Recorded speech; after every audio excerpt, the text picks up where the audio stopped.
नमस्कार साथियों, स्वागत है आपके अपने YouTube चैनल में। मनु भंडारी के ऊपर वीडियो श्रृंखला बना रहे हैं। भाग 4 लेकर प्रस्तुत हुए हैं साथियों।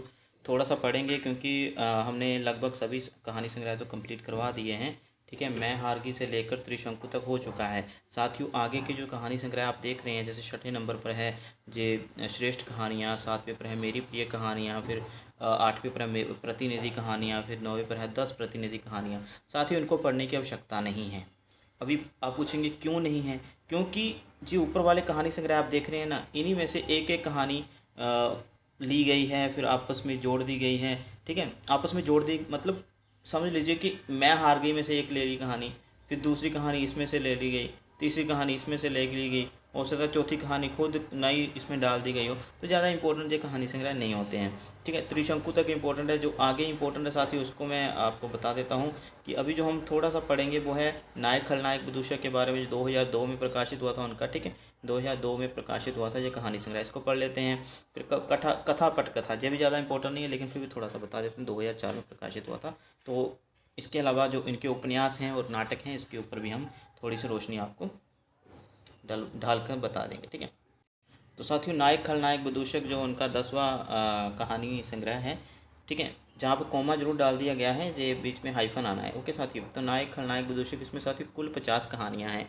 ठीक है, अभी आप कहोगे कि जो इतनी सारी कहानियाँ, तो साथियों जो पीछे वही कहानी संग्रह जो है ना, इसमें वही कहानियाँ डाल दी गई हैं। तो ज़्यादा इंपॉर्टेंट कहानी संग्रह जो नहीं है, लेकिन फिर भी कुछ कहानियाँ मैं कहूँगा कि इसमें इंपॉर्टेंट है, नई हैं, जो पिछले कहानी संग्रह में हमने नहीं पढ़ी हैं। ठीक है साथियों, तो आपको बता देते हैं बिल्कुल शॉर्टकट में कि अंकुश कहानी इसमें है, एक नायक खलनायक विदूषक कहानी है और नमक कहानी है। ये 3 कहानियाँ हम पढ़ेंगे। थोड़ा सा इसका कथा वस्तु जो है एक ही झलकी में हम देख लेते हैं। जो अंकुश कहानी है ना साथियों, इसको पढ़ लेते हैं। तो अंकुश कहानी का जो विषय वस्तु है वो त्रिशंकु कहानी की तरह ही है। त्रिशंकु कहानी वो हमने पिछले वीडियो में पढ़ा था उसको। ठीक है, तो इसको ज़्यादा इंपॉर्टेंट नहीं, बस याद रखना चाहिए नायक खलनायक विदूषक कहानी संग्रह में है। ठीक है साथियों, तो नायक का मतलब अभिनेता, या मतलब कह सकते हैं कि हीरो, अभिनेता नहीं हीरो कहेंगे। ठीक है, तो खलनायक ये तो पता ही है, एक प्रकार का विलन का काम करता है, जो दुष्ट प्राणी जो होता है। विदूषक होता है, विदूषक क्या मतलब क्या होता है साथियों, याद रखना, मस्खरा, हास्यात्मक बातें हमेशा जो करता रहता है, मस्खरा। ठीक है, तो नायक खलनायक विदूषक कहानी का नायक जो है वो कौन है? अमित, जो एक रंगकर्मी है। रंगदार कौन होता है साथियों, मतलब रंगकर्मी कौन होते हैं जी, बताइएगा मुझे कमेंट सेक्शन में। ठीक है, मैं ही बता देता हूँ। रंगकर्मी वही होते हैं जो वसूली का काम करते हैं। ठीक है, वह पत्नी के साथ दायित्वहीन व्यवहार करता है, मतलब गैर जिम्मेदार, हो सकता है उसके साथ अच्छे संबंध ना हो, उसको मारता पीटता अपनी पत्नी को। इस प्रकार से अंततः मंच पर नायक की भूमिका करने वाला अमित वास्तविक जीवन में भी खलनायक तो कभी विदूषक सिद्ध होता है, मतलब कभी नायक बन जाता है, कभी खलनायक बन जाता है, कभी हास्यात्मक बातें करने वाला। तो ये अभी काफ़ी हमें देखने को मिल गया, मतलब काफ़ी ज़्यादा स्टोरी तो हमें पता चल गई कि वो अपनी पत्नी को मारता पीटता है, और कभी खलनायक बन जाता है, कभी मस्खरा बन जाता है, कभी नायक बन जाता है। तो कई रूप हैं उसके। ठीक है साथियों, और लोगों से पैसे वसूलने का काम करता हो सकता है, किसी बैंक के रूप में, बैंक के अधीन काम करता हो, जहाँ फिर ये नहीं बताया, जहाँ पर हो सकता है किसी सुनहरे, है ना, सुनहरा जो होता है ना, सुनार के जहाँ काम करता हो, उसके जहाँ बहुत सारे लोग गिरवी रख जाते हैं, है ना, सोना वगैरह, हो सकता है उसके लिए वसूली का काम करता हो। तो ये वाला काम। ठीक है, तो आगे है साथियों नमक कहानी। नमक कहानी का जो नायक है भीमा। ठीक है, ये कहार सामंतवाद के चुंगल से मुक्त होना चाहता है, लेकिन परंपरागत संस्कार के कारण अपने दास्य भाव को तिलांजलि नहीं दे पाता, मुक्ति नहीं दे पाता है। तो कहार भीमा जो है, जो नायक है साथियों नमक कहानी का। ठीक है, सामंतवाद जो शोषण वगैरह करते थे ना जिम्मेदार लोग, तो उसमें जो चुंगल से नहीं छूट पाता, क्योंकि बहुत सारा उधार इसके ऊपर है। वही साथियों पता होगा आपने, सवा सर गेहूँ, अगर आपने पढ़ी हो कहानी, किस प्रकार से मुंशी प्रेमचंद ने उसमें बताया है कि एक किसान का शोषण करता है एक ब्राह्मण। ठीक है, तो वही कहानी इसमें हमें देखने को मिलती है। वो चाहकर भी अपने आप को वो मुक्त नहीं कर पाता है। तो परंपरागत वर्चस्व एवं दास्य तो वह प्रवृत्ति नमक कहानी में देखने को मिल जाती है। ठीक है, इसके अलावा जो पटकथा जो अगला कहानी संग्रह है 11वां, इसमें बता देते हैं कि टीवी धारावाहिक में जो कहानियाँ थी साथियों, उसको इसमें रखा गया है मनु भंडारी के द्वारा। ठीक है, कुछ रचनाएं, कुछ कहानियाँ जो हैं वो अन्य कहानीकारों के द्वारा लिखी गई, लेकिन इसमें उन्होंने अन्य कहानीकारों की कहानियों को भी स्थान दिया है। देख लीजिए, ये 2 संस्मरण हैं महादेव वर्मा के, भाभी और खीसा। इसकी पटकथा धारावाहिक के रूप में प्रकाशित होती रही हैं, ठीक है। और इसके ऊपर इसको इसी कहानी संग्रह में रखा है मनु भंडारी ने, ठीक है। और प्रसिद्ध धारावाहिक रजनी की पटकथा को इस संग्रह में संकलित किया गया है, ठीक है।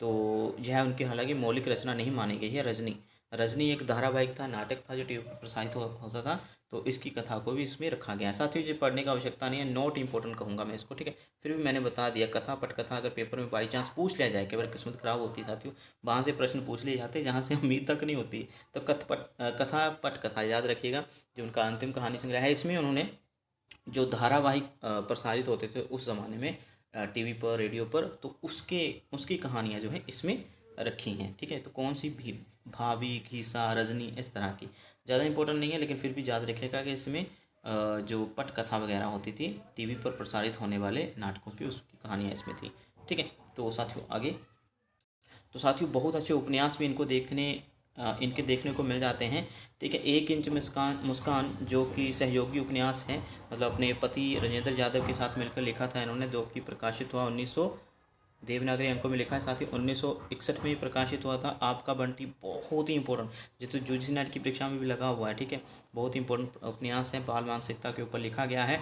तो इसको पढ़ना आपको भी टाइम लगे तो ये आपको बता देते हैं कि जो प्रकाशित हुआ था 1971 में, ठीक है। देवनागरी अंकों में लिखा गया है, तो इसलिए मैं जो रोमन संख्या है उसको मैं बता रहा हूँ, ठीक है। तो आगे साथियों, महाभोज।